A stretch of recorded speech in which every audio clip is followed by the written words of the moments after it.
Muy buenos días para todos los presentes. Para Muñoz Abogados es un placer tenerlos participando en este evento el día de hoy denominado Compliance. Eh, Quien les habla, Liliana Hoyos, directora del área de Compliance de Muñoz Abogados. Para nosotros es un gusto tener este espacio abierto para poder abordar uno de los temas más importantes hoy por hoy, que es el tema de compliance, y aterrizarlo un poco más al compliance laboral, porque realmente el tema laboral es uno de los riesgos que más perjudica a muchas empresas cuando no se cuentan con suficientes protocolos y procedimientos que puedan no solamente detectar los riesgos en la actividad laboral, sino a su vez poder mitigar el impacto de estos riesgos. Justamente el día de hoy vamos a abordar el compliance aterrizado a esas relaciones laborales. Específicamente nos centraremos en dos puntos.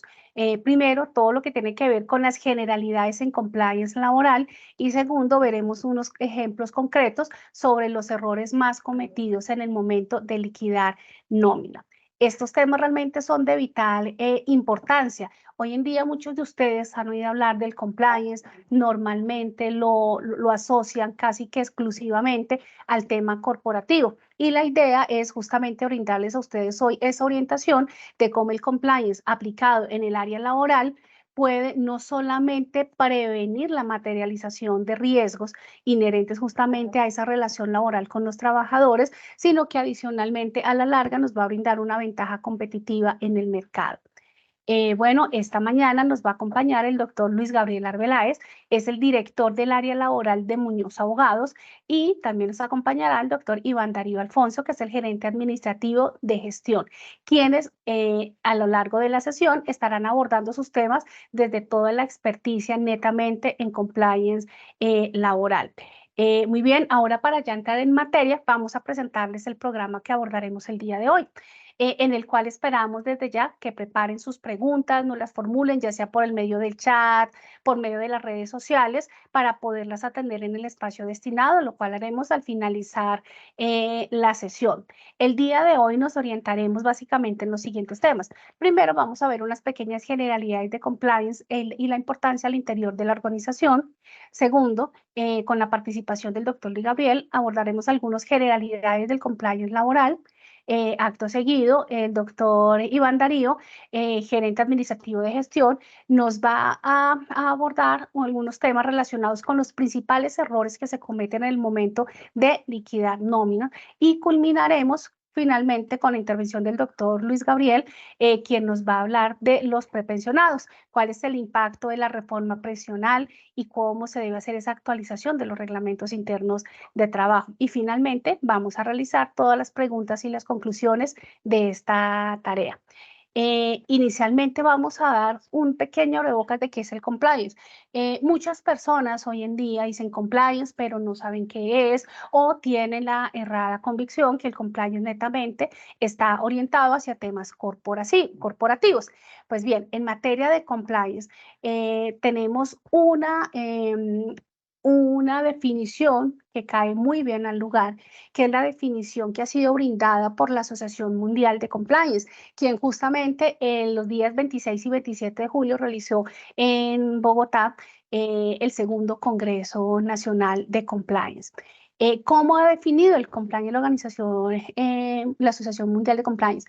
Lo ha definido como el conjunto de procedimientos y buenas prácticas adoptados por las organizaciones para identificar y clasificar riesgos operativos y legales a los que se enfrentan y establecer mecanismos internos de prevención, gestión, control y reacción frente a los mismos.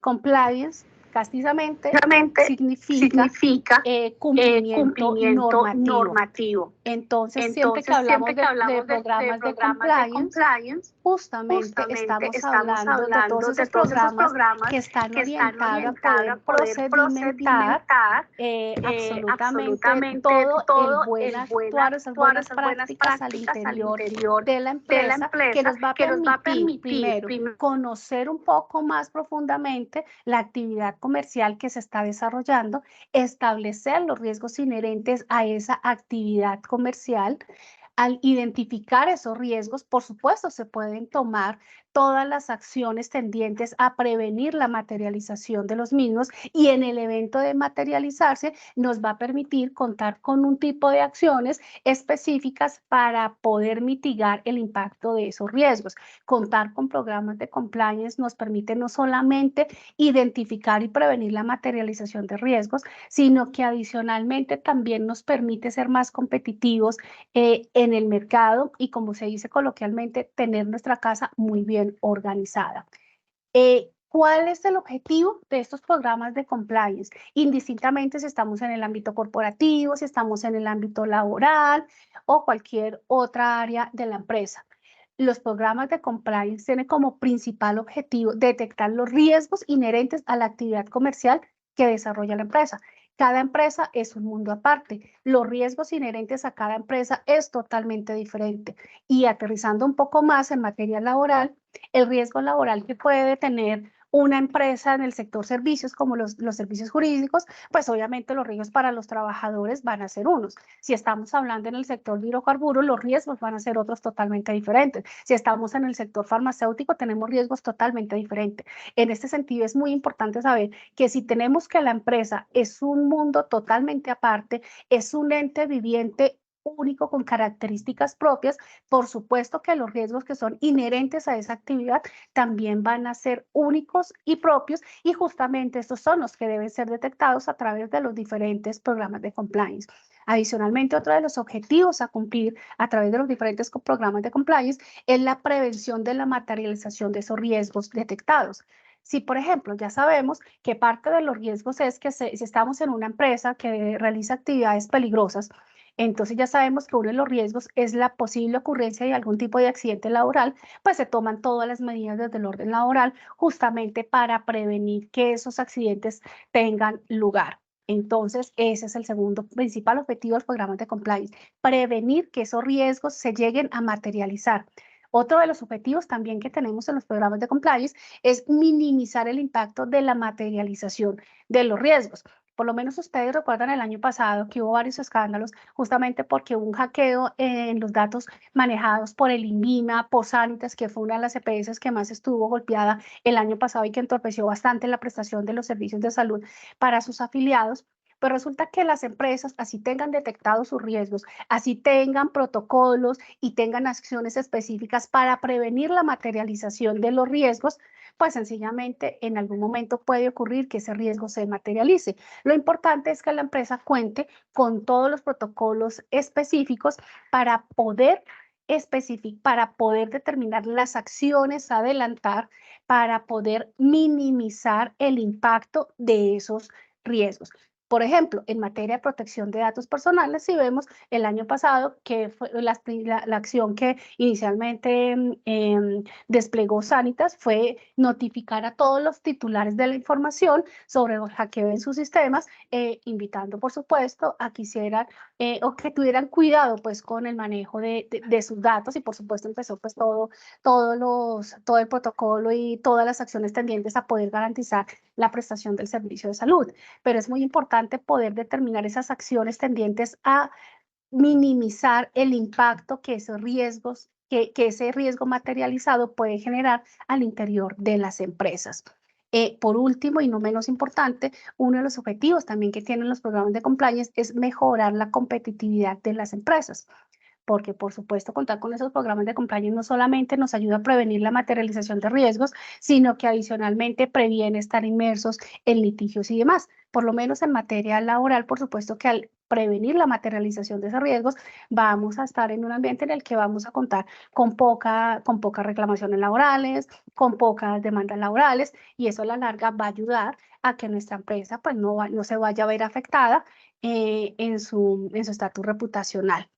Eh, ¿Cómo trabajan estos programas de compliance? Indistintamente si estamos en compliance corporativo, si estamos en compliance laboral, si estamos en compliance de protección de datos personales, protección al consumidor, no importa en qué ámbito o en qué parte del área, en qué área de la empresa estemos implementando estos programas de compliance, todos van a tener casi que una secuencia o algo común en el momento de su ejecución. cómo lo vamos a hacer. Y inicialmente todos los programas de compliance deben contar con un módulo de identificación de riesgos y esto se hace obviamente tras el diagnóstico que se hace a toda la actividad empresarial, buscando no solamente que se cumpla con toda la normatividad aplicable, sino adicionalmente conectándola con las demás áreas, porque en muchas ocasiones tenemos normatividad que nos exige lo mismo en diferentes áreas, entonces también tratarla de complementar, siendo un poco integrada justamente estos programas de compliance. Entonces, en esa primera etapa, con identificación, se busca determinar el riesgo, documentar los procesos para prevenir la materialización de ese riesgo, identificar cuáles son los incidentes que se pueden presentar, cuáles son las causas, cuáles son las áreas de la empresa en las que tienen mayor probabilidad de que se puedan materializar estos riesgos. Acto seguido tenemos la medición, que básicamente poder determinar qué posibilidad de ocurrencia tenemos, si es baja, si es media, si es alta, y cuál es el impacto que se puede llegar a presentar al interior de la empresa en el evento de materializarse este riesgo.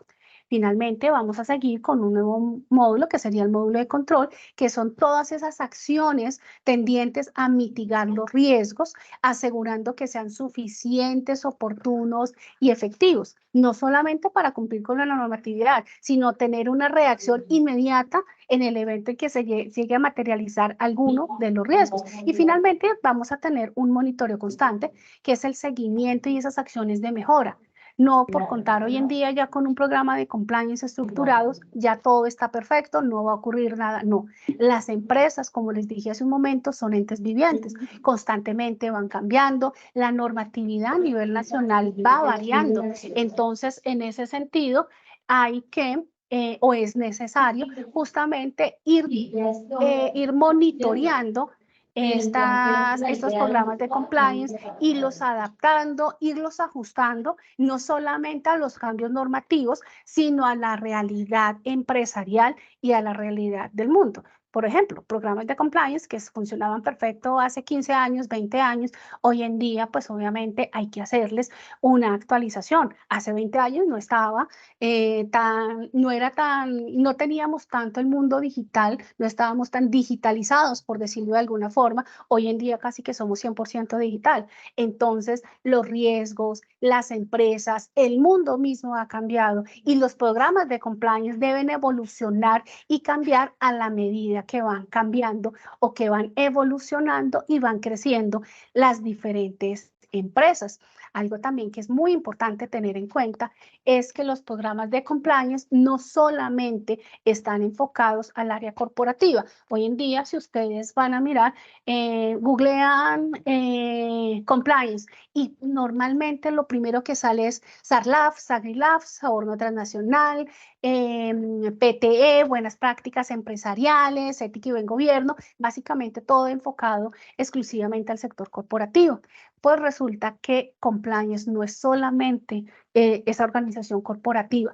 También hay compliance en otras áreas que van a garantizar no solamente el adecuado funcionamiento de la empresa, sino que va a prevenir la materialización de riesgo y va a prevenir que haya un daño reputacional para la empresa o que se vea inmersa en diferentes sanciones. Compliance también incluye derecho laboral y seguridad social.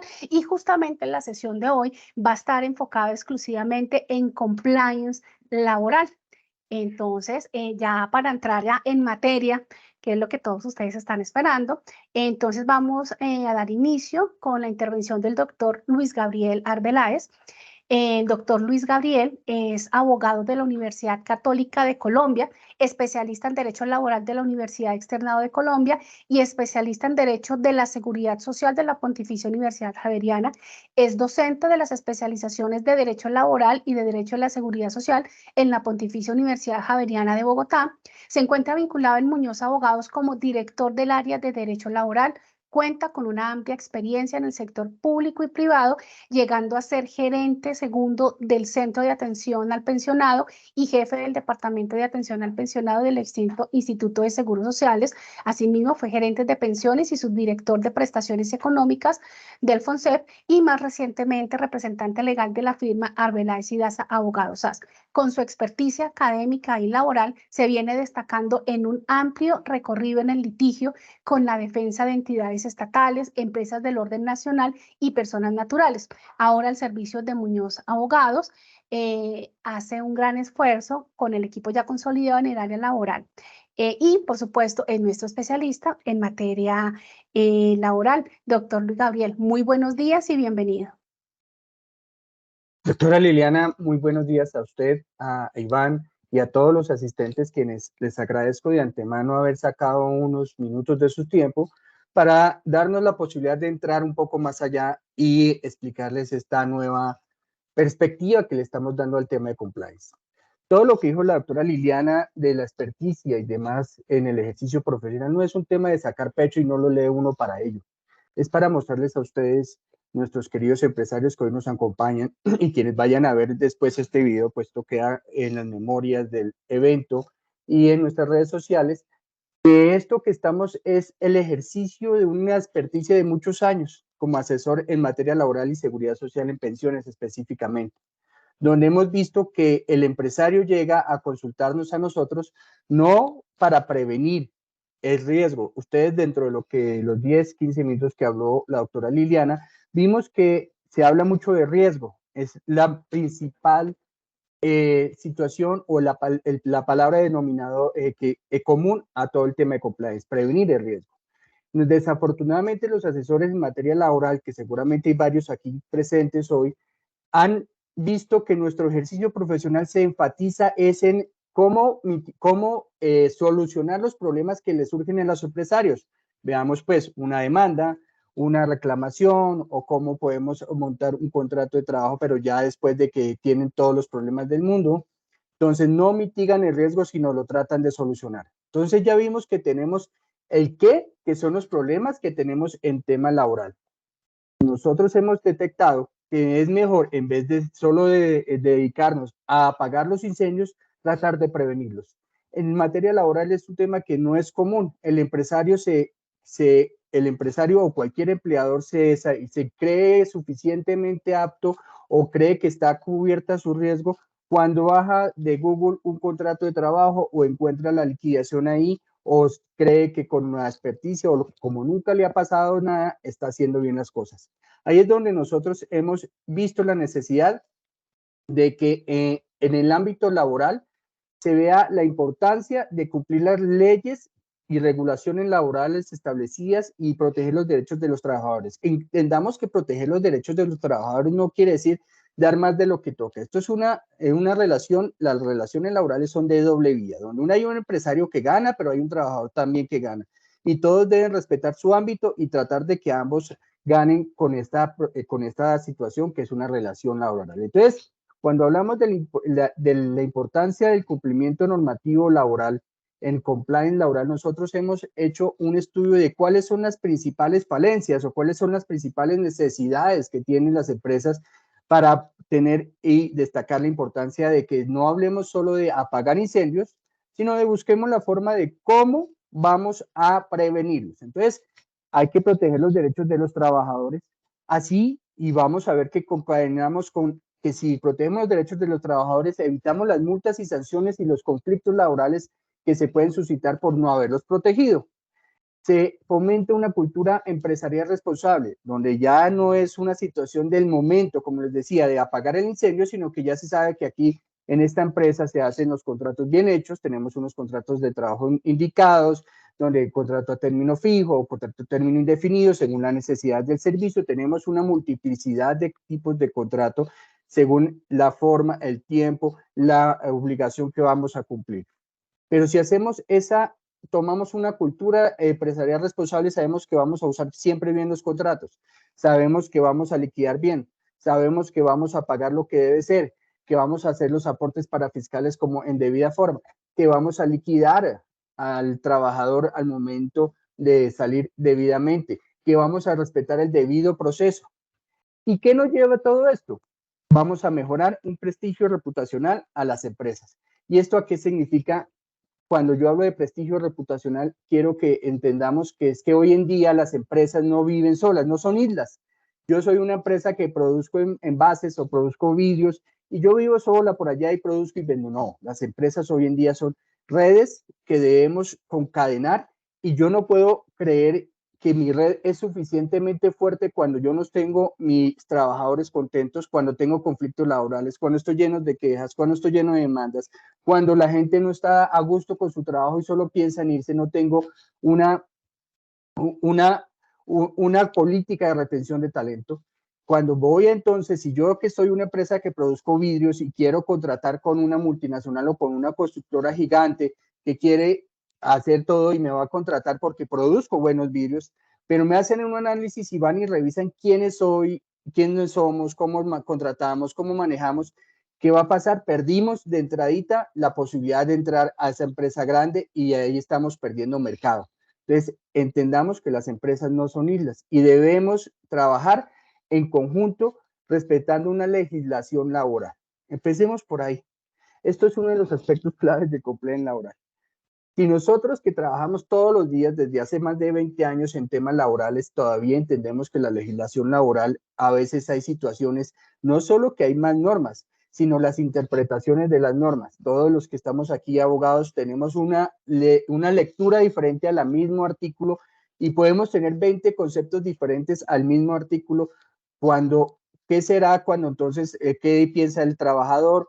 ¿Qué piensa el juez? ¿Qué piensa el inspector? ¿Qué piensa el familiar del trabajador que está dándole, diciéndole, mire, lo están robando, le están haciendo mal?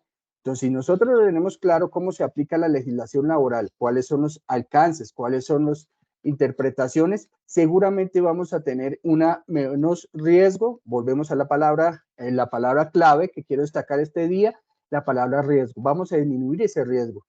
Como también tenemos claro los salarios y beneficios. Hoy, señores empresarios, ustedes todos los días están pensando, ¿y qué más le doy a este trabajador para que se quede? Si tiene un buen salario, hombre, si está dentro del... Hoy en día los salarios no solo es el tema económico de cuánto me están pagando, sino los beneficios prestacionales o los beneficios intrínsecos que puede tener un trabajador. Hablemos hoy en día de lo de que está de moda y creo que muchos estamos en eso, teletrabajo, la posibilidad de estar en casa. Las empresas que no tienen teletrabajo porque son empresas industriales y lógicamente no podrían tenerlo, se debe buscar unos beneficios adicionales para estos trabajadores donde no sea un alto salario. Muchas veces la gente se va no por el salario, sino por el trato, por las posibilidades, que no, en empresas estamos tomando la opción de dar el día de cumpleaños libre, porque es un beneficio, son beneficios que no tienen ninguna obligación el empleador, pero que eso es un adicional que le puede dar un plus a ese empleador para que su trabajador esté contento. De ahí para abajo tenemos que empezar a mirar. Hay muchas otras cosas como la seguridad y salud en el trabajo. Los trabajadores deben tener todos en estas empresas industriales las dotaciones, deben tener los elementos de seguridad, deben tener unos contratos adecuados, deben tener la forma de protegerse porque nosotros al contratar a una persona le estamos imponiendo un riesgo 1, 2, 3, 4, 5, según el ejercicio o donde estemos trabajando. Los derechos laborales, debemos respetar los derechos de asociación, no pretender que porque se arme o se quiera armar una asociación sindical dentro de mi empresa es algo malo, sino que es más bien una oportunidad de mejora para mí como empresa. Hay algo muy importante, la contratación y el despido del trabajador. La contratación debe ser transparente. Debemos garantizarle a los trabajadores el acceso. Debemos saber hasta dónde podemos preguntar o no en una contratación. Debemos saber cómo debemos analizar a ese trabajador al momento de vincularlo. Estamos en la capacidad de hacer esa contratación, de analizar esa hoja de vida, de también saber si nos están diciendo la verdad o no, porque también tenemos que ver eso, ¿no? Debemos poder evaluar a ese trabajador y mucho más al momento de desvincularlo. Aquí es donde surgen los grandes conflictos hoy en día en materia laboral. Estos conflictos, cuando hablamos de despido, estamos hablando de trabajadores que efectivamente han incumplido su reglamento interno de trabajo y digamos que el empleador tiene una justa causa para despedirlo, pero no cumple o no mantiene cuáles son los parámetros que su reglamento interno o no hace un proceso disciplinario acorde a lo que le garantice a ese trabajador sus mínimos de derecho de defensa. Mire bien que la Corte Suprema de Justicia hoy en día está diciendo, no importa que haya una justa causa, no importa que esté probada la justa causa, si usted no le dio el derecho a la defensa a ese trabajador estando vigente el contrato de trabajo, puede haber una irregularidad en el contrato de trabajo y se cae ese despido por más que haya sido bien realizado o tuviese las razones para hacerlo. Entonces, si nosotros unimos todo esto con una legislación laboral clara, una asesoría permanente, un compliance que nos permita blindar a esta empresa, seguramente vamos a ver que ese despido estuvo bien hecho. Nosotros lo contratamos bien, hicimos todo bien, hicimos un reglamento interno. Yo no le estoy diciendo y nunca le digo a mis clientes, ninguna de las empresas que tenemos que no se les va a negar una demanda. Cualquier empleado, cualquier trabajador hoy en día en este país puede demandar. Lo que sí podemos es garantizarle a todos ustedes que cuando llegue esa demanda, nosotros tendremos cómo defenderlo, porque tenemos un cumplimiento documental, tenemos la información suficiente para lograr que esas demandas no sean perjudiciales y poderlas sacar a flote, poder lograr una defensa óptima para ustedes. La idea es que no nos demanden, la idea es que las cosas se hagan bien, pero siempre podemos tener ese riesgo y tenemos que cubrir ese riesgo con un compliance laboral completo, donde tengamos una estructura laboral bien realizada en nuestras empresas. Pero ¿qué beneficios se pueden extractar de todo esto que venimos hablando del compliance? Hay una reducción de riesgos legales, lógicamente. Si nosotros tenemos unos trabajadores bien contratados, bien pagos, con un cumplimiento, que se le ha otorgado todos los beneficios, que se le han otorgado todas las prebendas que la norma me indica, y mucho más porque somos unos empleadores responsables, con una cultura empresarial responsable, reducimos riesgos laborales, reducimos riesgos legales, evitamos demandas, evitamos multas, sanciones y multas por parte del, hoy en día, el Ministerio del Trabajo está aumentando su seguimiento. Muchas veces ustedes ven las noticias. Yo no quisiera que ninguna de mis empresas, por alguna de las circunstancias que tanto da la vida, salieran en noticias. Ayer nomás teníamos una noticia que en Cartagena, una empresa X, de la que no voy a nombrar, no le pagó las indemnizaciones y que ya llevaban 15 días, un mes sin pagar la indemnización. Esto desafortunadamente puede pasar en muchas de nuestras empresas por alguna circunstancia, pero no más el tema de que ya ha salido en un medio de comunicación diciendo que la empresa X no paga a sus trabajadores, quemó esa empresa. Nadie va a querer contratar con esa empresa, nadie va a contratar para nada, nadie va a comprar sus productos. Ya se quemó ese prestigio reputacional de esa empresa. Por eso es tan importante para nosotros que la reputación de nuestras empresas estén siempre blindadas y que no sea por materia laboral que vayamos a tener ningún problema. Eso, ustedes empresarios, dedíquense a producir el mejor producto de lo que hacen, que nosotros nos dedicamos a que su protección y sus trabajadores estén siempre lo mejor posible. Destaquemos algo muy importante, atracción de inversiones y financiamiento. Ustedes se imaginan cuando salgan una rueda de negocios que necesitan, tienen un producto excelente, van a importar, van a sacarlo del estadio, mejor dicho, aquí consiguieron clientes en Europa al por mayor, pero necesitan fondos y sacan una rueda de negocios y cuando sacan y van y revisan lo primero, cuando nosotros nos traen una empresa para revisar una inversión, un inversionista quiere meterse en una empresa, lo primero que hacemos es mirar demandas, sanciones, antecedentes, quejas, cómo manejan sus contratos, cómo manejan su tema laboral. Y si ustedes no tienen esto en orden, ¿qué va a decir el inversionista? No les va a ir a dar dinero, no les va a dar un apoyo. O si ustedes se quieren meter a invertir, a asociarse con alguien, el nuevo socio que va a ser un socio que les va a dar vida para el resto de 10 años, hasta ahí llegó la sociedad, porque si ustedes se encuentran en una empresa que está en desorden administrativo total, no va a querer invertir. Pueda que sea el mejor producto, pueda que sea la mejor expectativa, pueda que sea el mejor mercado, pero si no tenemos en la casa en orden, nadie va a querer invertir con nosotros. Entonces, ya tenemos unos ejemplos que hemos venido mencionando. En la contratación y selección, contratos bien hechos, bien estructurados, contratos acorde a la normatividad vigente, no lo que extraen, por favor, en todas las charlas, quienes ya me han podido ver en otros escenarios, les digo lo mismo. Google es una guía, pero no se fíen de lo que dice ahí, porque ahí mismo, si ustedes ven en los contratos que aparecen en Google, dice al final, esto es solo una guía, contrate o asesores de un abogado experto para que sea acorde, porque pueden ser contratos de hace 10 años que están en las redes y en las redes los montaron y ustedes están usándolos en relaciones laborales el día de hoy, cuando no tienen todo, no más en la jornada, ya tenemos disminuidas las jornadas laborales, ya tenemos, no son 48, son 47, y en el contrato que ustedes están usando dice 48, lo están montando hoy en día. En los salarios y prestaciones, si ustedes no tienen claro cuál es su salario o cuánto es el salario del trabajador y se ponen a hacer unos otros sí, indicando que vamos a dejar parte del salario, lo vamos a dejar fuera del salario como no prestacional, porque así lo permite la ley 50, y van y hacen cuentas y después la UGPP revisa esa situación y encuentra, uno, que está a más del 40%, que es lo que permite la norma, dos, que es continuo, todos los meses es ese 40%, tres, es remuneración directa del servicio, no es una prima adicional por alguna situación específica, sino una prima que se da todos los meses y no tiene, es innominada.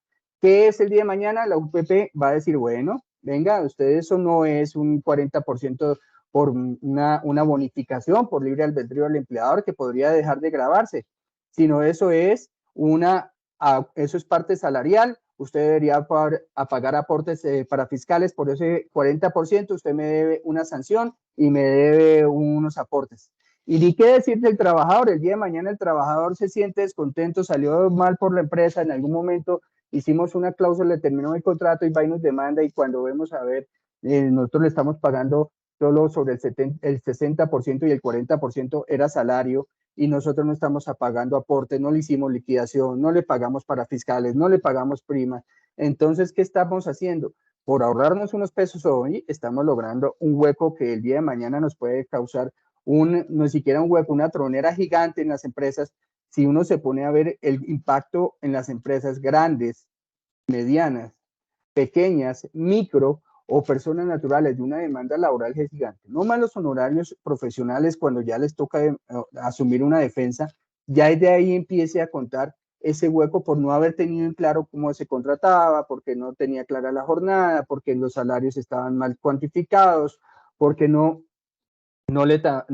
teníamos, no le dábamos seguridad a nuestros trabajadores, no le damos la dotación, no tenían los elementos y tuvo un accidente, los derechos laborales no le permitimos la sindicalización, despedimos a estos grupos de trabajadores que se iban a sindicalizar y terminamos el empleo mal sin una garantía previa, sin hacer un debido proceso, sino simplemente hoy llegamos y le decimos hasta luego, mire, aquí hay ¿cuál es la justa causa? No, aquí está la justa causa, usted faltó ayer, pero déjemela, yo le explico, no, hasta luego. Esos son los errores que estamos viendo que se cometen en el empresariado hoy en día. De todo, y no vayan a creer, y ahí sí voy a decirlo con conocimiento de causa, no son empresas solo las pequeñas, las medianas, no. En las empresas grandes, de trabajadores, de empresas de 1.500, 2.000 trabajadores, encontramos a veces que por las malas costumbres que pasan en el tiempo, se dejan vacíos o grietas que después empezamos a ver ya en proceso y nos toca ir de para atrás a ver hasta dónde podemos subsanar esa grieta. Pasa en todo lado, pero son esos detalles que tenemos que tener en cuenta y queremos, y que estamos hoy dándole a estas 51 personas que estamos aquí viéndonos y los que nos van a ver el día de mañana, dejar en claro que vamos a tratar de evitar y queremos evitar con el compliance en laboral. Veamos cuáles son las consecuencias. Vimos cuáles son los beneficios y pues las consecuencias son la deducción de lo mismo, ¿no? Pues sanciones, demandas, daño al prestigio reputacional de la empresa, conflictos laborales permanentes con los trabajadores, no quieren trabajar, no asistieron, cerraron la planta, están haciendo manifestación al frente de la empresa, no quieren entrar a trabajar por algún motivo. Eso es un conflicto permanente con los trabajadores que si están descontentos por nuestra situación. Y algo que es muy evidente, y eso es algo que así nosotros brindemos lo mejor posible, siempre vamos a tener, es la alta rotación de personal. Esta alta rotación de personal, nosotros cuando hacemos este tipo de ejercicio de compliance con nuestras empresas, determinamos dónde se encuentra y por qué esa alta rotación de personal. Vemos que ahí es donde está uno de los factores decisivos. Nosotros las curvas de aprendizaje en las empresas podemos decir que un trabajador que llega nuevo demora 3 a 5 meses dándole el llegar al punto de equilibrio y donde ya empieza su producción normal con cualquier otro trabajador. Esa curva de aprendizaje es muy frustrante que se pierda al segundo mes de haber ese cumplido. ¿Por qué? Porque el trabajador ya sabe, tiene la experticia y entonces no está a gusto porque no tiene beneficios, porque porque el salario es malo, porque el ambiente es tóxico. Y se va a la empresa del frente que hace lo mismo y le están diciendo, véngase a trabajar aquí, que usted llega aquí con un mejor salario y tiene unos mejores beneficios. Bajo esa óptica, eso es lo que nosotros hemos visto, esto sin ser una camisa de fuerza, porque como les digo, esto es una invitación a que nos abran las puertas para que nosotros entremos y analicemos dentro de esto y muchos otros factores en el compliance laboral y encontremos cuáles son los riesgos para poderlos mitigar y no solo después apagar el incendio. Nosotros ya sabemos el qué hay que hacer y ya sabemos el cómo. Es por eso es que, y reitero lo que decía hace un momento después de la presentación de la doctora Liliana, la experticia o los años de experiencia tienen que servir para ponerlos al servicio de ustedes. Y sin más preámbulos, vamos a empezar en un tema que es muy importante para todos nosotros, como es los problemas en nómina y las liquidaciones de las prestaciones y los pagos mensuales. Doctora Liliana, le cedo la palabra. Muchísimas gracias, doctor Luis Gabriel. Muy interesante todo lo que usted nos cuenta. Y de hecho hay algo bien particular y creo que es algo que puede tomarse como una conclusión, y es que los trabajadores o el recurso humano finalmente es el ADN de la empresa. La empresa, a través de sus trabajadores, es que puede ofrecer un mejor servicio a sus diferentes clientes. Entonces, en ese sentido, definitivamente contar con esos programas de compliance en materia laboral nos va a permitir, por supuesto, tener ese ADN totalmente vinculado con la empresa, engranado, comprometido, y obviamente pues esto también nos va a ayudar a prevenir toda esa materialización de riesgos que, como bien lo decía el doctor Luis Gabriel, es nuestra palabra clave: riesgos, prevención de la materialización de riesgos, que es justamente el principal objetivo de los diferentes programas de compliance. Bueno, ahora vamos a seguir adelante con nuestro temario el día de hoy. Le damos la bienvenida a Iván Darío Alfonso Franco, gerente administrativo de gestión. Actualmente es líder de los procesos financiero, administrativo, tecnología y nómina. Es cofundador de Space Team SaaS, que es una empresa de tecnología con producto de software especializado de nómina. Es consultor con experiencia de más de 20 años en procesos de recursos humanos.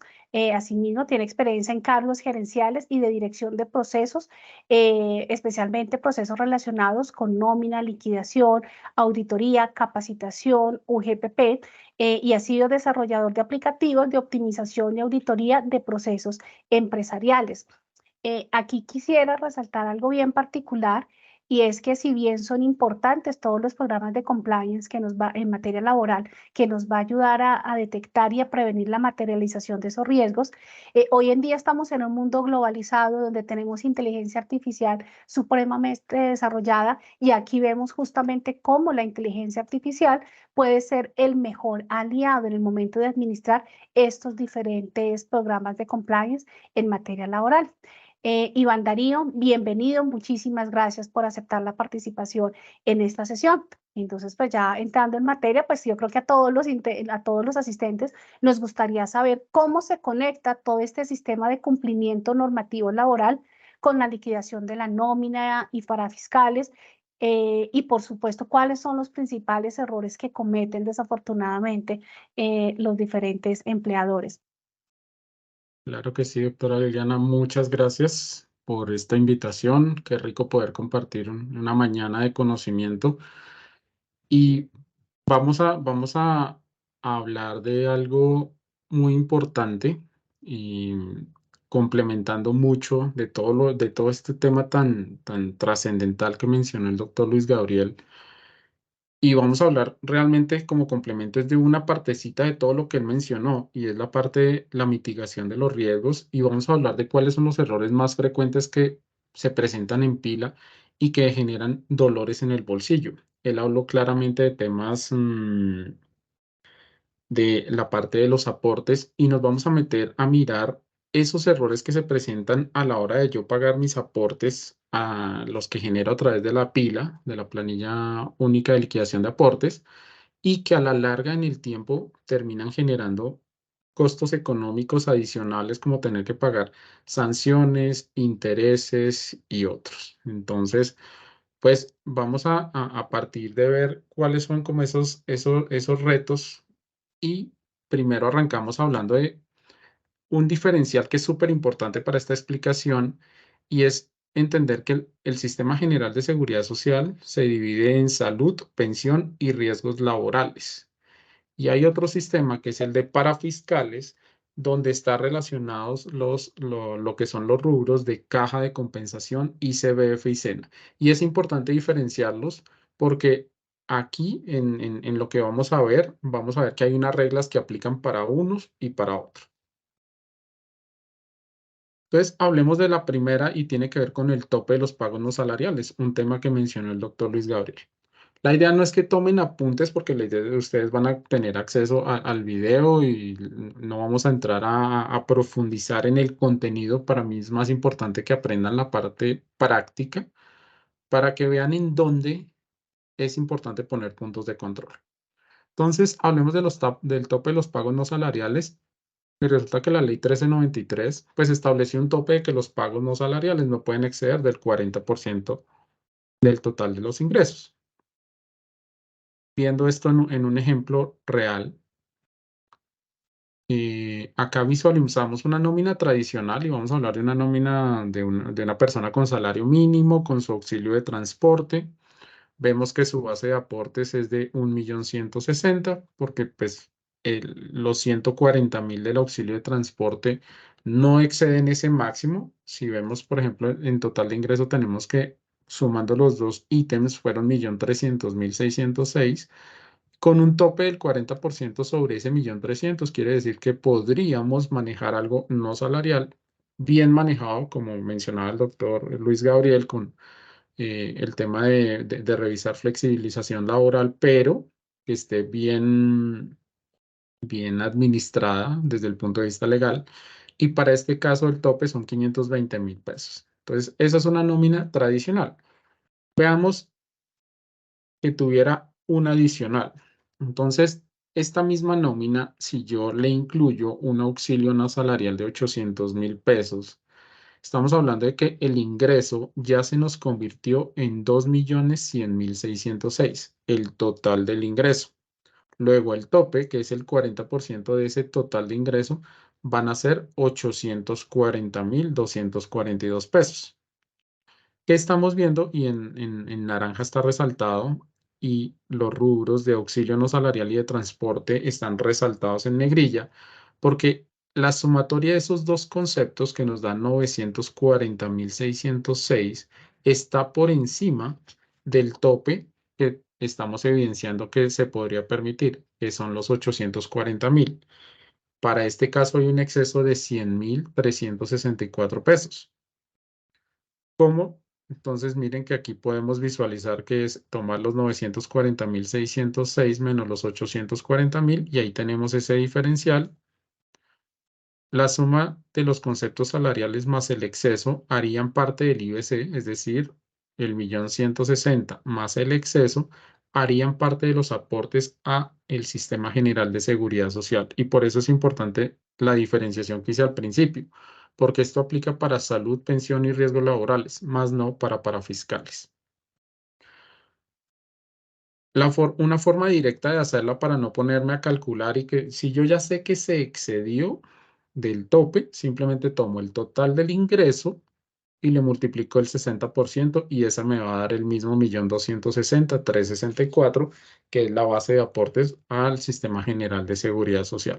Entonces, veamos esto en números, cómo se traslada a la pila. Entonces, tenemos aquí el ejemplo que estábamos trabajando anteriormente. Nos encontramos con la forma en que muchas empresas generan el aporte. Y es que tenemos salud, pensión, ARL sobre un IBC de 1.160.000, cuando en realidad habíamos calculado que es de 1.260.000. Entonces veamos ahora si el IBC correcto Si se dan cuenta, ese 1.260.000 solo está en los primeros 3 rubros, seguridad social. Para fiscales sí está sobre el 1.160.000 y esto nos genera una diferencia en aportes de 21.000 pesos aproximadamente. Resulta que la UGPP no revisa al mes siguiente en que yo generé el pago y yo vengo y corrijo esos 21.000 pesos, ¿no? A mí me revisan años después y esos años después representan intereses y si esto fue por varios trabajadores y si fue por varios meses, tiene una cifra significativa muy alta en pago de la diferencia más los intereses y si aplica sanción de parte de la UGPP. Veamos otro de los errores.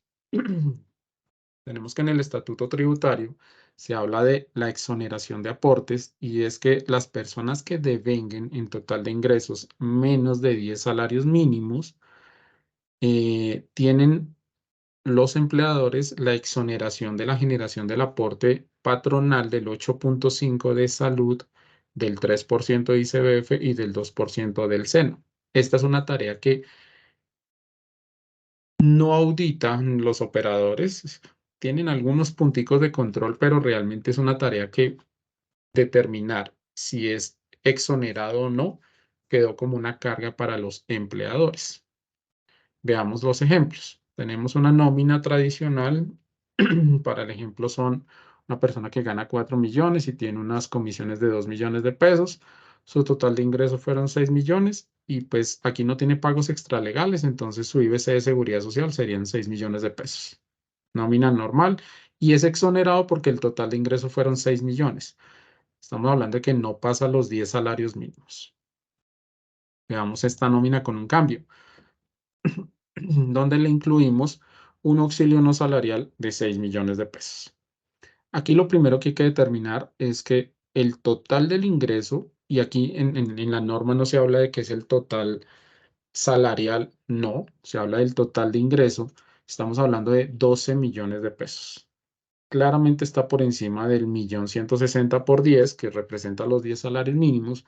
Entonces, esto implica que el empleador, en este caso, sí tiene que generar aportes del 8.5 a salud, del 3 al ICBF y del 2% al SENA.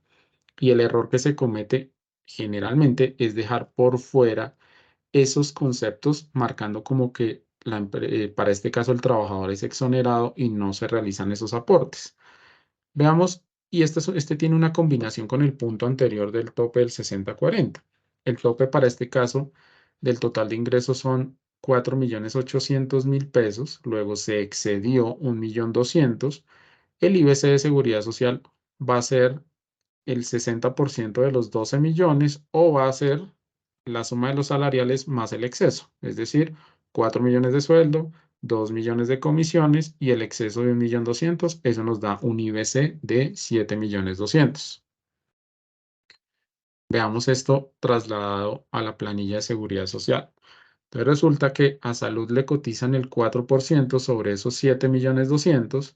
Digamos que aplicaron ya bien la primera regla y pagaron esos 7.200.000, pero pagaron solo el 4%, no pagaron ICBF y no pagaron SENA.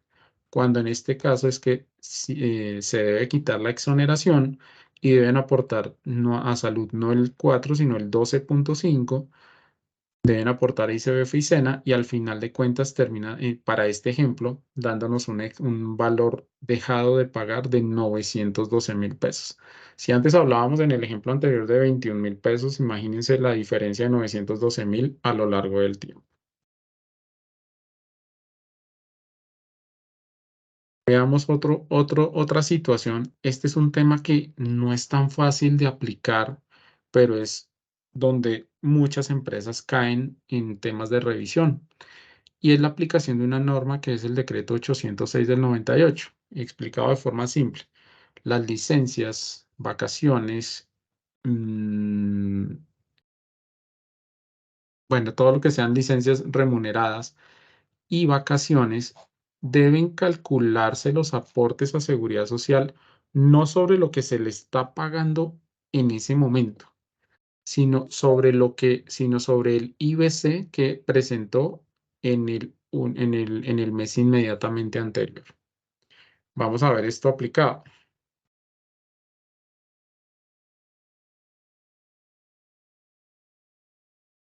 nos encontramos con la nómina actual. Supongamos que es una persona que tiene un salario variable por unas comisiones. Resulta que la persona gana 3 millones de pesos, pero este mes estuvo 20 días trabajando y los otros 10 fueron de vacaciones. Entonces le remuneré por los 20 días 2 millones de pesos, pero las vacaciones, asumiendo que el promedio que traía para el pago de sus vacaciones le hizo variar la base y por esos 10 días no le estamos pagando el millón, sino 1.050.000. Entonces, tenemos que un total de ingreso de 3.050.000, un tope y hasta ahí, ¿qué estaría haciendo normalmente una empresa? Y es determinar que mis aportes a seguridad social se van a ir sobre 3.050.000. Pero aquí es donde tenemos el error. Resulta que la nómina, si tengo que compararla con la nómina del mes inmediatamente anterior, y resulta que si yo me voy a mirar la nómina del mes anterior, esta persona, por ejemplo, tuvo 3 millones y tuvo 1.200.000 de comisión y su IBC de seguridad social fue de 4.200.000. Veamos cómo debe aplicarse la regla. Lo errado es que tome sobre las vacaciones el IBC del 1.050.000. La norma que me dice que yo para este caso de esas vacaciones en temas de seguridad social debo pagar el sobre IBC el mes anterior. Es decir, que debo tomar el IBC que son 4.200.000 de la nómina del mes pasado, lo divido en 30 por la cantidad de días que fueron 10 y eso me da 1.400.000 pesos. Entonces entre 1.050.000 y 1.400.000 hay una diferencia significativa. Y veamos esto de cara a cómo se ve en la pila. Entonces, como saben, cuando se genera la pila, las incapacidades, vacaciones y todos estos conceptos adicionales generan líneas adicionales, por eso estamos viendo 2 registros por cada ítem. Entonces, en salud vemos un IBC de 2 millones, que es el IBC de los 20 días trabajados, y está el IBC del 1.050.000 sobre el valor que se pagó en vacaciones. Es aquí donde empezamos a tener esos errores y vamos a ver cuál es la forma correcta en que debería aplicarse. Y es que debemos tener, si bien en el primer registro los 2 millones, para el registro 2 nuestro IBC no debe ser de 1.050.000, sino de 1.400.000. Y esta regla aplica para los ítems, nuevamente aclarando, seguridad social, salud, pensión y riesgos. Para este caso tendríamos una diferencia de 71.000 pesos. Entonces, si tenemos una nómina con salarios que son variables, que tienen, y no tienen que ser solo por comisiones. Resulta que el IBC se incrementa porque le pagué horas extras, porque le pagué una bonificación salarial. Todos esos ítems alteran el IBC y debo considerarlo en el mes en que lo estoy aplicando para evitar esas diferencias que me generen sanciones futuras.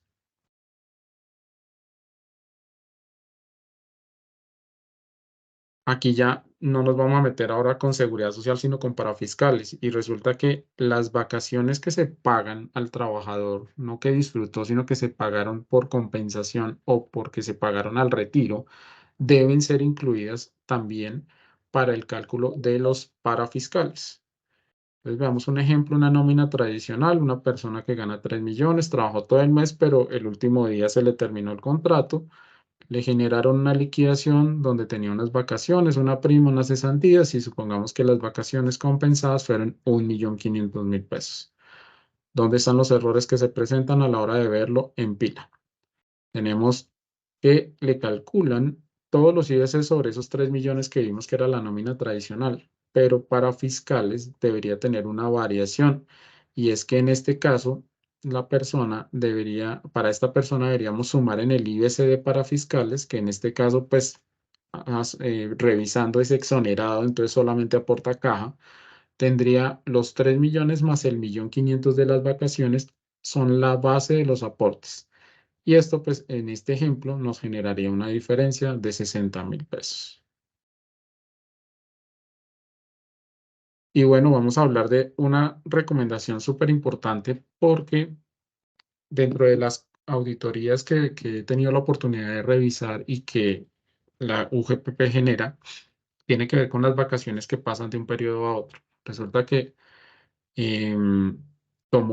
trabajó 25 días y salió 15 días y resulta que cargados en nómina me quedan en un periodo más de los 30 días y en el siguiente periodo me quedan menos días y explicarle solo UGPP resulta un problema. Pero también dicen que cuando tengo que salir a vacaciones debo pagarle, el trabajador debe salir con el dinero para el disfrute. Entonces, vamos a contarle dónde se confunde un poco este tema. Tenemos una nómina del mes actual, la persona trabajó 20 días y salió a disfrutar 15 días. Sabemos que disfrutar 15 días toma 18 o 20 días en el global, pero vamos a hacerlo un ejemplo sencillo, que son 15 en días corridos. Entonces, si ustedes miran en este ejemplo, en la nómina, me están quedando, para yo pagarle al trabajador, le pagué 35 días, porque fueron 20 disfrutados más 15 de vacaciones, 20 trabajados más 15 de vacaciones. Y resulta que en el periodo siguiente, pues me va a quedar solamente 25. Contablemente, para que el tema en UGPP sea exitoso, la nómina, la contabilidad y la pila deben ser coherentes. Entonces, resulta que yo este mes le pagué sobre esos 3 meses, le pagué 3,5 millones, pero cotizo seguridad social sobre 3 y la UGPP empieza a decirme qué pasó con los otros 500 y yo tengo que hacer un poco de aclaraciones, que es que esos 500 son del siguiente periodo y una cantidad de cosas. Aquí viene pues una sugerencia de algo que nosotros hemos implementado y que ha sido exitoso y es el tema de que en la nómina sugerida simplemente le paguen los 20 días de sueldo, le paguen por vacaciones los 10 que completen el periodo, pero pues para que la persona salga con el dinero completo, le giren un anticipo de vacaciones. Contablemente lo manejarán en las cuentas de anticipos y demás, no entra en gasto en ese periodo, lo que hace que en el siguiente periodo tengan también 30 días, es decir, le pago los 25 que teníamos también en el ejemplo anterior, le pago 5 días de vacaciones y le descuento el anticipo de vacaciones. Es una forma adecuada y exitosa de que la persona salga con el dinero de sus vacaciones al disfrute, pero que a su vez no vayan a tener líos en que la información de contabilidad, pila y nómina no sea coherente en caso de una auditoría. Bueno, eso era como lo que quería compartirles. En este momento ya les cedo el paso nuevamente a la doctora Liliana y pues de verdad agradeciéndoles por la invitación y por compartir este conocimiento tan importante. Iván Darío, muchísimas gracias. La verdad, supremamente importante todo lo que hoy nos ha compartido. Y si nos damos cuenta, pues se puede decir coloquialmente, son errores muy bobos, son errores muy pequeños, pero que son errores que pueden impactar fuertemente el bolsillo de la empresa, que puede generar un daño reputacional y, por supuesto, esas sanciones de la UGPP que a veces no entiende razones. Por supuesto, ponen a los empresarios en situación bastante complicada, situaciones que por supuesto se pueden evitar a través de la implementación de programas de compliance. De hecho, en ese sentido, ya con lo que nos acaba de comentar Iván Darío, creo que es muy importante tener en cuenta pues que en la seguridad social y los parafiscales, pues tengamos en cuenta que son sistemas totalmente independientes, que si bien puede haber similitudes en ocasiones con el ingreso base de cotización, cada uno tiene sus propias reglas por cumplir. Y aquí, por supuesto, que es muy importante no solamente conocer la normatividad que la regula puntualmente, tener la persona que la sepa interpretar, porque no es lo mismo conocer que interpretar adecuadamente y, por supuesto, poder contar con esas herramientas que nos permitan poder realizar esas liquidaciones en debida forma, que es justamente uno de los campos de especialidad de inventario y de su empresa gestión, justamente proveer este tipo de soluciones de software para poder administrar de manera correcta la nómina. Asimismo, también es muy importante estar preparado para controlar cada regla y cada tope puesto en los diferentes aportes en el PILA y por supuesto que nos debemos apalancar en equipos de trabajo y tecnología actualizada. Y por último, una gran conclusión también es que el control hace parte de nuestros procesos. Los errores cuestan e impactan las finanzas de nuestras compañías. Estos errores de diferenciales de 20,000 pesos, de 100,000 pesos en la liquidación de hoy, puede representar millones mañana. Y si resulta que estamos frente a una persona que está empezando a realizar o organizar su historia laboral para pensionarse y viene a advertirse 15 años después, pues esos 20.000 pesos, 100.000 pesos van a terminar siendo muchos millones de pesos si se hace obviamente con el cálculo actual, como desafortunadamente muchas empresas justamente tienen que realizar y hacer esos pagos a través del cálculo actual, millones de pesos por errores supremamente pequeños en años anteriores, todos los cuales se pueden, por supuesto, prevenir a través de la implementación de programas de compliance en materia laboral. Bueno, ya a estas alturas del evento, entonces le damos nuevamente la palabra al doctor Luis Gabriel, quien nos va a hablar justamente de todo lo relacionado con los programas de prepensionados en materia laboral. No sin antes agradecerles a todos ustedes que al finalizar el evento nos colaboren con el diligenciamiento de la encuesta, cuyo link va a ser en este momento compartido con ustedes a través del chat. Asimismo, también los invitamos a través del chat o de nuestras redes sociales a realizar las preguntas y las inquietudes que requieren que nuestros especialistas nos contesten al finalizar el evento. Doctor Luz Gabriel, bienvenido nuevamente. Muchas gracias nuevamente, doctora Liliana. Yo no quiero dejar de pasar la oportunidad y agradecer a Gestión. Es un aliado estratégico de Muñoz Abogados, donde ellos se encargan de captar todo el talento humano necesario para el buen desarrollo y el correcto desarrollo de nuestras labores diariamente. Son especialistas, como ustedes ya acaban de ver, lo complejo que es liquidar una nómina, que pareciera sencillo los errores que se pueden cometer y en las diferentes interpretaciones. Y ahí me devuelvo un poco a lo que decía hace unos minutos, que es que una cosa ve uno de los abogados y otra cosa en el mismo artículo puede ver otro abogado. Y aquí lo vemos claramente.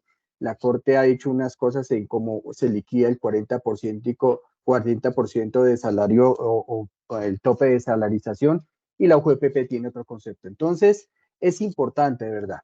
Pero sigamos en materia a uno de los temas que más me apasiona, que es el tema de pensionados o las pensiones. El programa de prepensionados es algo que viene de mucho tiempo atrás, pero hemos visto la necesidad de que las empresas tomen esto como un beneficio para sus trabajadores. Qué bueno decirle al trabajador, mire, usted entra aquí, vamos a hacer un seguimiento de cuál es su mejor fondo, cuál es el mejor sitio donde usted puede cotizar, cuál es la mejor situación para usted. Y si ustedes como empresas toman esto como política empresarial, como parte de su responsabilidad empresarial, será un hit para ustedes, pues es uno de los programas más bonitos y mucho más en este momento donde estamos al portas de tener una nueva legislación en materia pensional. Ya sabemos que, y los que no saben les comento, la reforma pensional ya pasó su primer debate. Nos va a cambiar totalmente el chip, nos va a cambiar totalmente lo que estamos hablando. Y por eso es que en Muñoz Abogados hemos establecido dentro del programa de compliance el programa de prepensionados, que es una forma de que el trabajador sienta que su empleador se preocupa por su futuro pensional, donde bien sea bajita, mucha, poca, mediana, lo que sea la pensión, es el auxilio que va a tener en algún momento para su vejez. Pero recordemos que las pensiones cubren vejez, invalidez y muerte. Cubre 3 riesgos. Es un seguro que estamos pagando mensualmente para 3 riesgos, no solo para pensiones. Entonces, si bien es cierto para el trabajador es como asegurar su futuro y tener tranquilidad de que tiene respaldo, para la empresa también es supremamente importante. Las empresas pueden asegurar con el programa de prepensionados una transición más fluida para poder tener una cambio y relevo generacional en sus trabajadores. Le asegura que hasta cuándo va a trabajar un trabajador o hasta cuándo va a laborar un trabajador porque ya cumplió los requisitos y está pensionado. Sabe que tiene todo. Desafortunadamente, muchas veces los programas de prepensionados o la gente de las empresas no tiene esto previsto, y cuando vamos a ver el trabajador que contaban que ya se desvinculaba el otro año porque cumplía los 62 años y supuestamente tenía su historia laboral completa, resulta que al momento de irse a pensionar al mes anterior decidió demandar por una nulidad de traslado estas demandas porque se quieren cambiar de régimen faltándole menos de 10 años.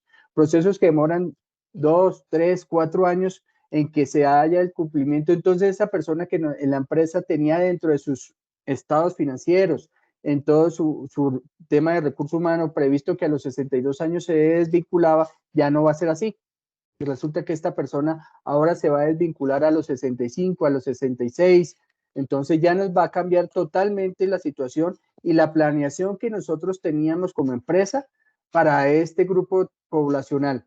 Y no veamos solo el programa de prepensionados, es un nombre, pero no lo veamos solo como un programa para toda una población que está cercana a pensionarse. Hoy en día todo el mundo con este tema de la reforma pensional y con la concientización que hemos logrado crear en los jóvenes o en las poblaciones, o no más viejas, sino con menos años o juventudes represadas. Yo no tengo edad, sino muchas juventudes represadas. Entonces, estas situaciones lleva a que todo el mundo esté pensando, ¿qué va a pasar con mi pensión? ¿Para qué estoy aportando? ¿Qué voy a lograr? Y si nosotros como empleadores logramos darle esta facilidad a nuestros trabajadores, seguramente será un hit para ustedes. Pero ¿qué logramos con el tema de prepensionados? ¿A dónde vamos a hacer? ¿Hacia dónde vamos enfocados? ¿Hacia qué vamos a hacer? Sabemos que queremos hacerlo, pero ¿cómo lo vamos a hacer? Entonces, vamos a lograr un empoderamiento previsional. Este es el primer paso que nosotros llegamos en nuestras empresas y le mostramos a los trabajadores y le damos una información clara y detallada para que entiendan cuál es su situación, cuál es su futuro y qué debe hacer si quiere mejorar en su tema pensional, hasta dónde puede llegar, hasta dónde puede efectivamente lograr una pensión. De ahí entonces empezamos con la palabra y lo hemos denominado así, empoderamiento previsional, porque es que el trabajador, sin importar su edad, entienda que debe estar pendiente de que estén sus cotizaciones completas, que le estén bien aportadas, que no le falte historia laboral, cuál es, hasta dónde tiene que cotizar, cuál sería su futuro si cambia su ingreso base de cotización. Eso es a lo que denominamos entonces nosotros el empoderamiento provisional. Vamos a ver un estudio legal acorde a la normatividad vigente. Estamos, y como lo decía hace un minuto, estamos a puertas de una reforma pensional, sin decir la laboral, que se nos demora otra vez empezar, pero la pensional va sacando, ganando la carrera con un cambio total en el sistema. Eso no va a ser que nos va a cambiar dos artículos, sino que va a ser un cambio total en el sistema, donde ya no va a haber dos regímenes aparte que compiten entre sí, sino va a haber uno solo que va a hacerse complementario el uno del otro. Seguramente en un webinar que estamos planeando en octubre, y de una vez están totalmente invitados todos, vamos a hacer más a fondo la reforma pensional, vamos a estudiarla y vamos a dar una explicación de qué es lo que viene, cómo nos va a cambiar y a todos nos va a impactar. Esto ya no es a los que están por pensionarse, sino a todas las personas que estén laborando o estén cotizando como independientes porque tienen una expectativa y nos va a cambiar totalmente el chip y ya tenemos que empezar a pensar que la pensión, y esto sí se los adelanto, la pensión no es la forma con que yo voy a vivir el día de mañana después de que cumpla una edad determinada. Ya uno tiene que estar siempre pensando que la pensión es un apoyo, es una ayuda, es porque no va a ser lo que yo venía ganando y que yo tengo que de aquí a allá me falten 1, 2, 5, 10, 20 años para pensionarme o para llegar a la edad. Tengo que pensar en cómo lograr capitalizarme para llegar a tener un status quo similar al que vengo trabajando. No esperar la pensión sea esa forma, sino que nos va a cambiar totalmente las circunstancias. Si ya hoy es difícil las pensiones, 70, 65% de lo que devengo, mucho más adelante con una reforma pensional como la que se está pensando. Entonces, dentro del programa de prepensionados en compliance laboral de Muñoz Abogados, hemos estructurado darle a los trabajadores una información suficientemente completa y transparente para que tengan la normatividad estudiada por parte de personas ergo en las materias y puedan saber cuál es su futuro de ese trabajador y de la empresa con ese trabajador. Eso es otro de los apartes. Las rutas financieras personalizadas. Parte del tema pensional y lo más importante es cómo llego a una pensión óptima según las necesidades o las situaciones en que yo me desempeño. Entonces, no, como les decía hace un minuto, las pensiones no son la forma como que yo tengo que para vivir el resto de la vida, y mucho más en un sistema como el colombiano, donde no solo las personas, antes el pensionado sabía que ya tenía sus hijos profesionales, tenía todo ya, era solo la pensión para vivir con su pareja, su familia ya tenía su vida totalmente desarrollada. Hoy en día muchos de los pensionados son los que todavía mantienen a sus hijos, o peor, a sus nietos, y de la pensión que ese trabajador vaya a devengar va a vivir una familia entera. Entonces, de esto, por eso es tan importante hacer un enfoque individualizado de cada situación de sus trabajadores y darles esta posibilidad por parte de ustedes, empresarios, de que el futuro previsional esté claro, su futuro pensional esté claro, y cómo puede mejorar su ruta financiera. Pero cuando yo establezco una ruta financiera, yo tengo que saber cuál es lo que con lo que tengo que puedo llegar. Entonces también nosotros les hacemos un cálculo estimado, y eso sí lo dejo muy enfáticamente cada vez que me reúno con un trabajador, siempre con las personas de talento humano de presente, que nosotros hacemos unos cálculos estimados acorde a proyecciones, ¿sí? Pero no podemos garantizar, ni la empresa se puede comprometer, ni se va a comprometer, y no se puede entender así a que ese cálculo estimado de la pensión sea una camisa de fuerza, y que si el día de mañana no me sale esa pensión, la empresa debe responderme y me está dando nada más sino una asesoría libre de cualquier obligación, más que la buena voluntad de ustedes, empresarios. Con eso logramos una planificación proactiva de un retiro. Sabemos entonces ya cuánto podría ser mi pensión si sigo cotizando como vengo, o por qué no pensar en unos aportes voluntarios si yo como empresario, como trabajador, veo que puedo mejorar en esa planificación que me vienen haciendo, que vengo haciendo con mi empresa. Puedo lograr una mejora pensional, pues hago una planificación de ahorro voluntario. La empresa puede ser de plataforma para ese descuento, y ese ahorro voluntario se realice de verdad dentro de los parámetros legales y dentro de lo que mejor le puede llegar a satisfacer o necesitar este trabajador. Recordemos que cuando una persona se siente acompañada en estos temas que son tan complejos, le sale y va a estar más tranquila en su futuro pensional, y va a ser más fácil esa transición que a veces, y muchos de los que hoy están aquí, sus papás han salido pensionados, saben lo difícil que puede llegar a ser esto. Muchas personas no se pensionan por la incertidumbre que genera qué voy a hacer, cuál va a ser mi futuro, de qué voy a vivir, cómo lo voy a hacer, qué derecho tengo.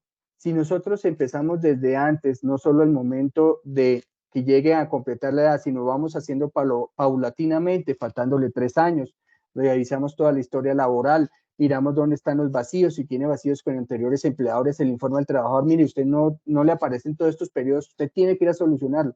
Nosotros como empresas ni como asesores podemos solucionar ese problema, sino lo que nosotros hacemos es básicamente mostrarle dónde puede estar las situaciones que le afecten su futuro, para mejorarlas, para lograr un retiro adecuado y como se debe ser. Todo esto dentro de un marco de transparencia en la comunicación, siendo directos, claros y con conocimiento de causa. Tenemos que poder decirle al trabajador: su situación es esta, vamos a necesitar esto, usted tiene estos problemas y puede llegar o no puede llegar. Esto es lo que debe caracterizar a un compliance laboral en tema de prepensionados. Poder hablar con conocimiento de causa con sus trabajadores, y que ellos sientan que la empresa se preocupa por ellos. Y como lo decía Liliana hace unos momentos, todo problema de compliance necesita evaluación. De nada sirve, y nos hemos quedado sorprendidos a veces de que las empresas han invertido mucho dinero en montar un seguimiento, y después esto lo dejan en un archivador o lo dejan en un programa, en una carpeta digital. Hay que hacer una evaluación continua. Hay que buscar que efectivamente ese programa de prepensionados está llegando a algún fin, que esa persona que tenía problemas de historia laboral lo solucione, que esa persona que está en demanda con Colpensiones y con un fondo privado por una nulidad de traslado lo pueda solucionar, que esa persona que no le aparecía en la historia laboral haya llenado los formularios debidamente y ya pueda tener efectivamente su tema pensional solucionado. Y esa es la evaluación a que llamamos, no solo en el tema de prepensionados, sino en todos los programas de compliance, porque si no medimos cómo el impacto que tienen nuestras acciones, no logramos unas mejoras ciertas para lograr una satisfacción de nuestros trabajadores y futuros pensionados. A modo de conclusión, y ya para no alargarnos más y pasar a la sección de preguntas, podemos hablar que el compliance laboral es esencial para el correcto crecimiento de las empresas. No dejamos que el crecimiento, como les decía ahorita, es una isla donde yo simplemente hago el mejor producto, pero soy un desorden en la casa. Debemos empezar por organizar todo lo que venimos de adentro para mostrarnos y a que nuestro cliente interno, que debe ser de suma importancia, esté satisfecho y se quiera quedar a trabajar con nosotros. No perdamos estas curvas de aprendizaje.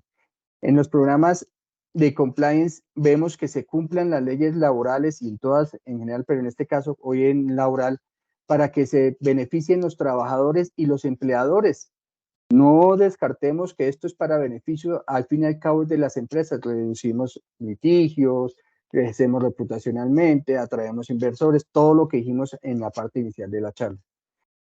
Los litigios, las demandas, como se los dije, siempre estarán presentes. Siempre tendremos, y a nadie se le va a negar una queja en el ministerio, nadie se le va a negar una demanda por cualquier situación. Muchas veces los empleadores enfrentan retos grandísimos, situaciones que son de difícil asesoría por parte de nosotros inclusive, pero que siempre tratamos de sacarlo avante, preparándonos para cualquier eventualidad, para prevenir ese riesgo. Nosotros, el secreto de un litigio no es que no nos demanden. El secreto de un litigio es tener la casa en orden para que cuando llegue esa demanda podemos hacer frente a esos litigios laborales. Eso era lo que teníamos hoy en tema de compliance laboral. Siempre a sus órdenes, y a aquellos que me están haciendo preguntas por los chats internos, por favor hagan aquí que con gusto se las responderemos. Muchas gracias, doctora Liliana, y a todos. Bueno, muchísimas gracias, doctor Luis Gabriel, Iván Darío. De verdad creo que ustedes hoy nos han dado un panorama supremamente amplio de lo que debemos hacer, lo que no debemos hacer y cómo todo este tipo de componentes los debemos tener en cuenta en el momento de implementar diferentes programas de compliance en materia laboral. Creo que ha sido una información bastante útil para todos los empresarios y por supuesto, como usted lo decía, hay que tener la casa en orden. Teniendo la casa en orden, no solamente nos va a permitir estar bien preparados en el evento en que tengamos que defendernos al interior de un proceso sancionatorio o un litigio de índole laboral, sino que adicionalmente nos va a ayudar a ahorrar costos, porque desafortunadamente no tener la casa en orden y cometer esos pequeños errores como los vimos hace un momento con la exposición de Iván Darío en temas de liquidación de nómina, nos puede costar muchísimo, muchísimo dinero al interior de la empresa, obviamente sin mencionar todo el perjuicio reputacional que puede traer a una empresa justamente este tipo de situaciones, porque reitero, el ADN de las empresas es su talento humano. Y si el talento humano no se siente a gusto al interior de nuestras empresas, pues por supuesto que esto a la larga nos va a terminar perjudicando en el desarrollo de nuestra actividad empresarial. Bueno, entonces vamos a seguir en este momento con las preguntas que fueron realizadas por alguno de los participantes. Juan David, por favor, cuéntanos qué preguntas nos han realizado y si van dirigidas al doctor Luis Gabriel o a Iván Darío. Doctora Liliana, muchas gracias. En estos momentos ya vamos a iniciar con la revisión de las preguntas del webinar. A continuación, vamos a mencionar la primera pregunta por parte de la señora Brigitte Corso. Dice, ¿el dinero de las vacaciones debe ser pagado al inicio del disfrute de las vacaciones? ¿Qué normativa aplica? Esta pregunta la responderá el doctor Iván Alfonso. Bueno, muchas gracias por la pregunta. Aquí viene un tema de lo que mencionaba el doctor Luis Gabriel, y es un tema de la interpretación de la norma. Y resulta que el Código Sustantivo del Trabajo especifica que durante el periodo de vacaciones el trabajador recibirá el salario ordinario que esté devengando el día en que comience a disfrutar de ellas. Esto puede tomarse bajo dos perspectivas. Una, que se la tenga que remunerar de una vez, o dos, que sea la forma en que se calcule. Realmente que haya una parte que especifique en la norma que debe pagarse, pues no, pero es un tema más de interpretación. Entonces hay unas empresas que tienen esa política de generar el pago basada en esa interpretación de generar el pago al momento en que el trabajador sale a disfrutarla. Pero lo importante es que se remuneren en los periodos que tienen la normalidad del pago de su salario.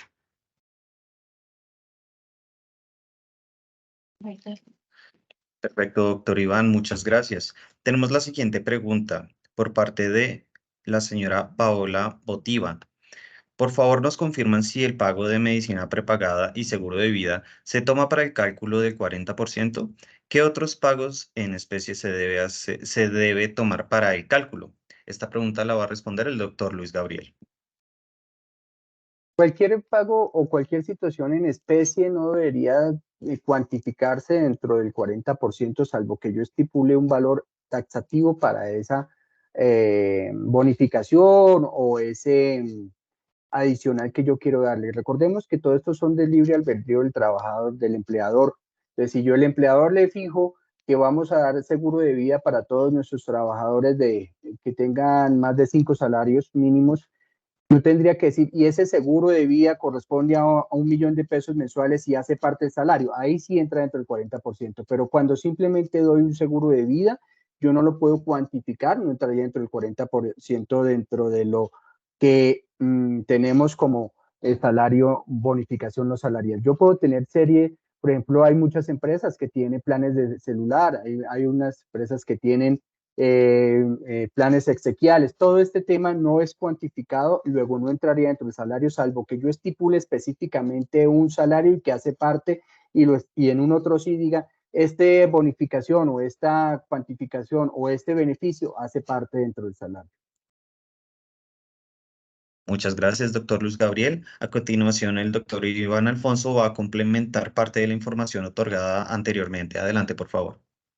Gracias. Me parece importante complementar un poquito porque yo que ya he tenido la experiencia de ver las auditorías de la UGPP, también depende del manejo que le hayan dado a nivel de nómina y a nivel contable. Como dice el doctor Luis Gabriel, esos temas en especie, si están registrados como gasto de la empresa, pues no harían parte constitutiva de su ingreso. Pero resulta que hay empresas que lo que hacen es integrarle en la nómina un pago como pago de medicina prepagada. Cuando esto se maneja de esta forma, hace parte de los pagos no salariales y debe cuantificarse para el cálculo del total de remuneración y la parte que exceda el 40% incluirse en pagos de seguridad social. Muchas gracias, doctor Iván. A continuación, tenemos una pregunta adicional nuevamente por la señora Brigitte Corso. Dice, como lo mencionó el doctor Iván, la contabilidad debe coincidir con la seguridad social y las pruebas de conciliación se realizan a partir de las bases pagadas al trabajador. En ese caso, ¿cómo se concilia un IBC por vacaciones con el IBC del mes anterior y un pago real realizado al trabajador? Esta pregunta la respondería el doctor Iván Alfonso. Gracias. Muy interesante pregunta. Y aquí si no estamos apalancados de una buena tecnología, no podemos hacerlo. Es importante que las auditorías que se tengan a nivel interno no solamente concilien lo que está devengando el trabajador en el mes, sino que hagan la revisión del IBC del mes anterior. Nosotros en la actualidad, con nuestro sistema, lo que hacemos es que él calcula y de una vez incluye en el descuento de seguridad social del trabajador ese cálculo del IBC, de modo tal que al final del mes la conciliación se hace sobre la información del mes. Pero en el cálculo del descuento de seguridad social, hablando de salud, pensión, fondo de solidaridad y fondo de subsistencia, se van generando de una vez los cálculos sobre la información también de IBC mes anterior, según corresponda, si tuvo pagos de vacaciones o licencias remuneradas. Muchas gracias, doctor Iván. Nos hacen la siguiente pregunta. ¿Cuáles son los elementos que se consideran mínimos para distinguir los pagos no salariales de los salariales? Y contractualmente, ¿qué recomiendan para evitar confusiones en los dos conceptos? Muchas gracias. Esta pregunta la hace el señor Alberto Emilio Cervera. La pregunta la responderá el doctor Luis Gabriel. Adelante. Gracias, y gracias Alberto por la pregunta muy pertinente, sobre todo porque es de verdad de lo más difícil y aconsejarle a un empresario que determine un pago no salarial cuando quiere, lo que se quiere es o se quiere salarizar el salario, es de verdad un riesgo porque siempre habrá un riesgo, una situación de evaluación. La continuidad, si lo hacemos todos los meses, entonces ya ahí empezamos a tener unas falencias porque yo tengo ese no salarial, ¿a qué lo estoy atando? Entonces, ¿yo cómo lo estoy manejando? Hago un otro sí digo que es porque una contraprestación directa al servicio o una contraprestación, pues una bonificación simplemente por libre albedrío del empleador, porque en ejercicio o los altos estándares de calidad que está manejando la empresa. Ahí yo no le estoy diciendo que es por su servicio. Yo tengo que desligar que esa bonificación no salarial que estoy, primero que no se me ha superado el 40% de los topes que establece la norma, además tiene que tener una denominación clara que no me vaya directamente al servicio. Ahí es donde más caemos siempre o caen los empresarios, cuando llegan y simplemente lo dejan como una bonificación, una prima de éxito. De éxito quiere decir que yo tuve éxito con mi trabajo. Hoy en día hay que ser muy cuidadosos porque inclusive hace poco la Corte cambió su concepto y ha venido siendo cada vez más rigurosa con estas bonificaciones no salariales. Está siendo tan rigurosa que aún así está impactadas contractualmente, está impactadas convencionalmente, pero se pueda demostrar que IVA es una contraprestación que se paga por sus servicios, la Corte está diciendo eso es salario y estaban ocultando los temas salariales. Entonces, lo más aconsejable es ser más detallista y consultar un poco más para, con la experticia que se tiene, llegar a la mejor solución en esos casos. Muchas gracias, doctor Luis Gabriel. Nos preguntan por medio de nuestras redes sociales lo siguiente: ¿qué tipo de contrato es el más recomendado para brindar a una empresa? Esta pregunta la responderá el doctor Luis Gabriel. Adelante, gracias. Como les decía al comienzo de la charla, contratos hay diversos tipos, dependiendo del tiempo del contrato, dependiendo la modalidad de pago, dependiendo del objeto que se le quiera imponer. Por eso, establecer un nuevo tipo de contrato estándar o único que sea el mejor para todos, eso sería irresponsable.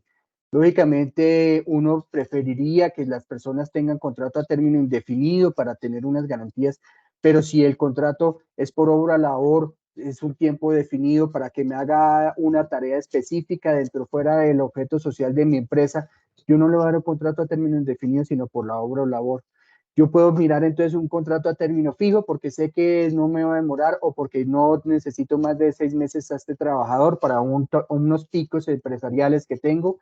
Cuando en diciembre la producción en la empresa se me dispara, yo necesito tener 2, 3 trabajadores de más, los contrato por 3 meses, por 2 meses.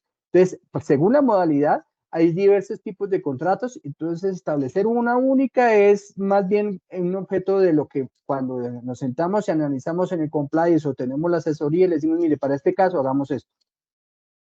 Esa es la mejor respuesta, Juan.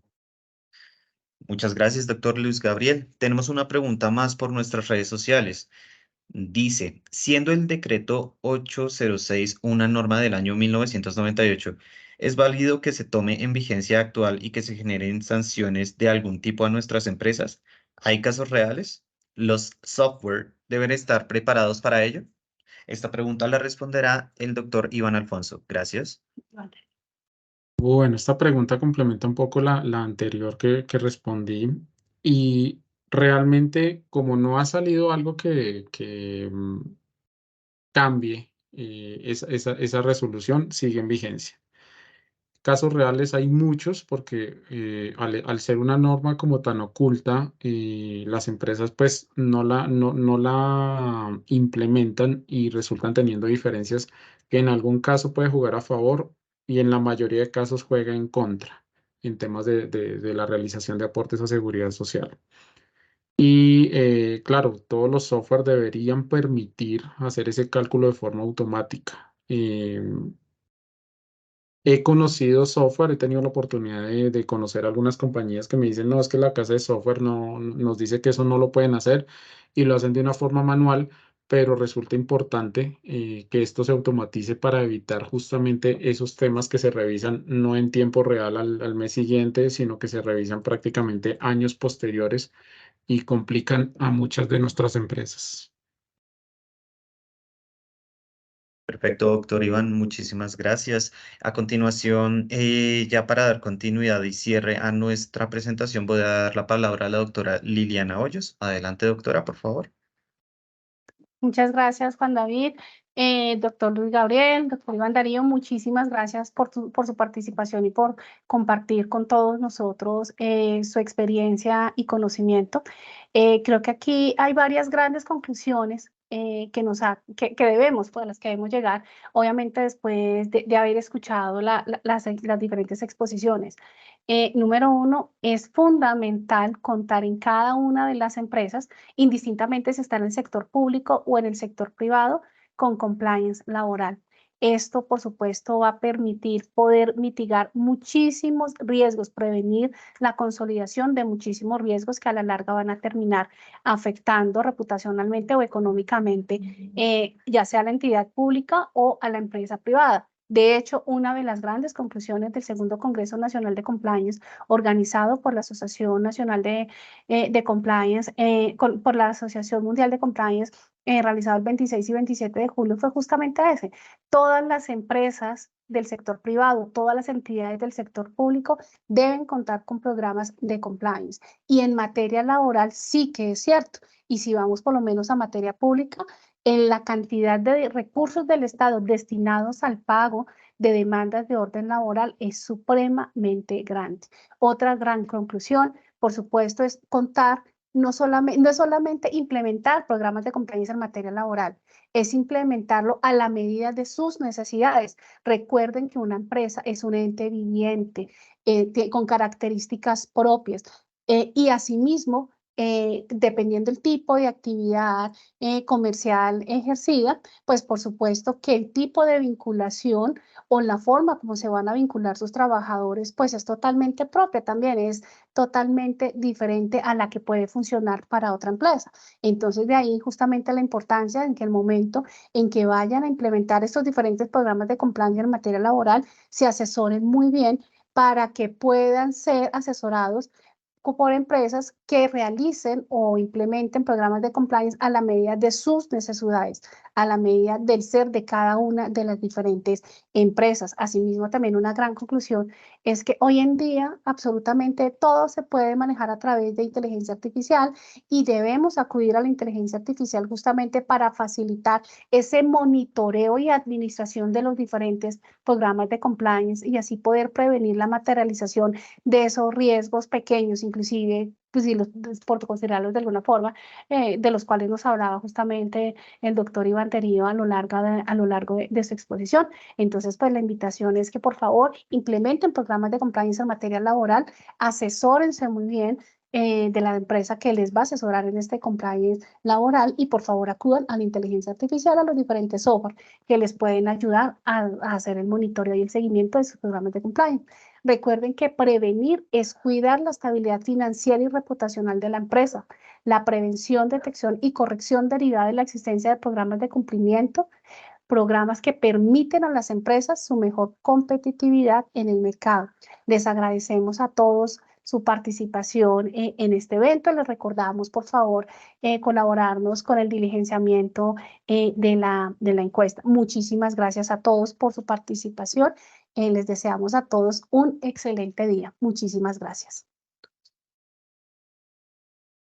Muchas gracias a todos los participantes por el tiempo, por la colaboración, a gestión. Quiero darle un gran gratitud, mi sentimiento de gratitud por estar siempre ahí con nosotros y recordarles uno lo de la encuesta y que dejemos a San Google de lado. Consultemos antes de tomar decisiones de fondo y que nos afectan el futuro de nuestras empresas. Gracias y buen día. Muchas gracias para todos y gracias a Muñoz Abogados por la invitación. Bueno, muchísimas gracias. Que tengan todos un excelente día y por favor no olviden, Muñoz Abogados y Gestión pueden ser aliados en la implementación de programas de compliance. Feliz día para todos.